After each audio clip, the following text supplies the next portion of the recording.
Միջազգային top 10 թեմաների ամփոփումը Եվրամեդիա 24 հեռուստաընկերության եթերում։ ՄԱԿ-ի գլխավոր քարտուղար Անտոնիո Գուտերեշը հայտարարել է, որ մարդու իրավունքները լայնածավալ հարձակումների տակ են։ Նա շեշտել է, որ Սուդան, Գազա եւ Ուկրաինա հակամարտությունում ուժի գերակշռությունը ճնշում է իրավունքը, ինչը խոչընդոտում է միջազգային օրենսդրության կիրառմանը։ Գուտերեշը նշել է նաեւ, որ ֆինանսական անբավարարությունը, մասնավորապես ԱՄՆ-ի մասնակի վճարումները, թույլ չի տալիս լիարժեք պաշտպանել իրավունքը։ Նրա խոսքով մի շարք երկրներ ընտրողական մոտեցում են ցուցաբերում մարդու իրավունքների նկատմամբ, դրանք ենթարկելով քաղաքական եւ տնտեսական շահերին։ Բրյուսելում Եվրամիությունը պատրաստել է 20-րդ պատժամիջոցների փաթեթը Ռուսաստանի դեմ, սակայն այն դեռ չի ընդունվել Հունգարիայի վետոյի պատճառով։ Բուդապեշտը պահանջում է վերականգնել Ուկրաինայի հումքային նավթի հոսքը դրուժբա խողովակով, մինչև աջակցություն ցուցաբերի պատժամիջոցներին կամ 90 միլիարդ եվրո ֆինանսական փաթեթին։ Գերմանիայի արտգործնախարար Յոհան Վադեֆուլը նկատել է, որ այս դիրքորոշումը վտանգում է եվրոպական միասնականությունը։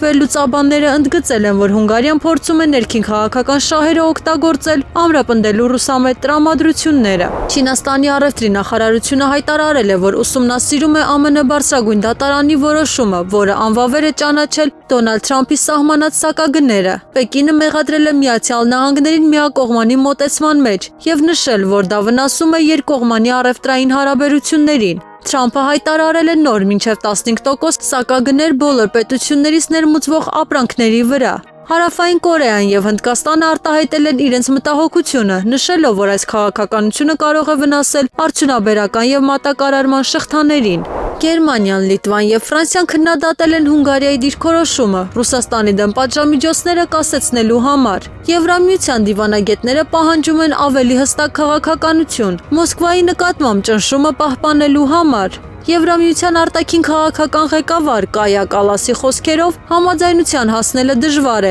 քանի որ Հունգարիայի դիրքորոշումը անփոփոխ է։ ԵՄ նախատեսում է հաջորդ շաբաթ ներկայացնել պատժամիջոցների փաթեթը, փորձելով ապահովել միասնական եւ ուժեղ մոտեցում։ Միջազգային վերլուծաբանները նշում են, Եվրոպան այլևս չի կարող ամբողջությամբ հույս դնել միայն ԱՄՆ-ի վրա իր պաշտպանական համակարգի ապահովման համար։ Նրանք առաջարկում են զարգացնել եվրոպական սեփական պաշտպանական ենթակառուցվածքներ, ներառյալ արբանյակային կապն ու օդային պաշտպանությունը։ Սա վերաբերում է նաև եվրոպական միջուկային անվտանգության կառավարման հարցերին, նոր դարաշրջանի մարտահրավերների պայմաններում։ Նոր մոտեցումները ընդգծում են, որ անհրաժեշտ է համակողմանի անվտանգային մոդել, անկախ ԱՄՆ-ԵՄ համագործակցությունից։ Գերմանիայի արտգործնախարար Յոհան Վադեֆուլը հայտարարել է, որ Հունգարիան չի կարող վաճառել սեփական ազատության պայքարը, խոչընդոտելով Ռուսաստանի դեմ պատժամիջոցներին։ Նա շեշտել է, որ Եվրոպայի միասնությունն ու ինքնիշխանությունը առանցքային են եւ նման վարքագիծը վնասում է ընդհանուր եվրոպական նպատակներին։ Կոնֆլիկտը սրվել է Եվրամիության ներսում Հունգարիայի դիրքորոշման պատճառով, երբ մյուս երկրները փորձել են համատեղ քայլեր ձեռնարկել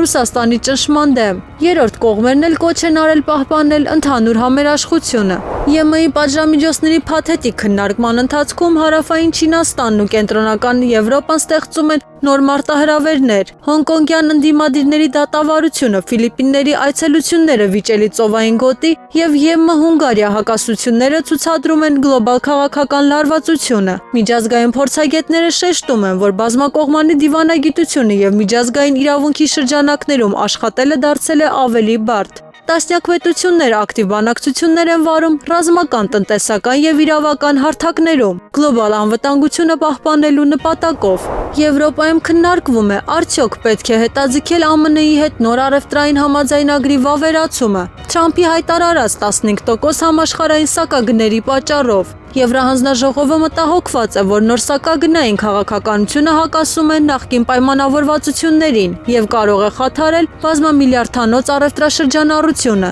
Ֆրանսիան եւ մի շարք այլ երկրներ պահանջում են հստակ գերաշխիքներ Վաշինգտոնից, մինչդեռ բիզնես շրջանակները զգուշացնում են շուկաների անկայունության մասին։ Հարավային Կորեան պաշտոնապես դիմել է Սեուլում Ռուսաստանի դեսպանատանը, պահանջելով հեռացնել շենքի արտաքին հատվածում տեղադրված հաղթանակը մերն է լինելու գրությամբ մեծ պաստառը։ Պաստառը հայտնվել է Ուկրաինայի դեմ պատերազմի տարելիցի նախօրեին եւ հարուցել է հանրային ու քաղաքական դժգոհություն։ Կորեական իշխանությունները հայտարարել են, որ նման ձևակերպումը կարող է սրել տարածաշրջանային լարվածությունը եւ հակասում է իրենց դիրքորոշմանը։ Սեուլը նաեւ մտահոգություն է հայտնել Ռուսաստանի եւ Հյուսիսային Կորեայի միջև աճող ռազմական համագործակցության վերաբերյալ։ Ռուսական կողմը դեռևս պաշտոնական արձագանք չի ներկայացրել։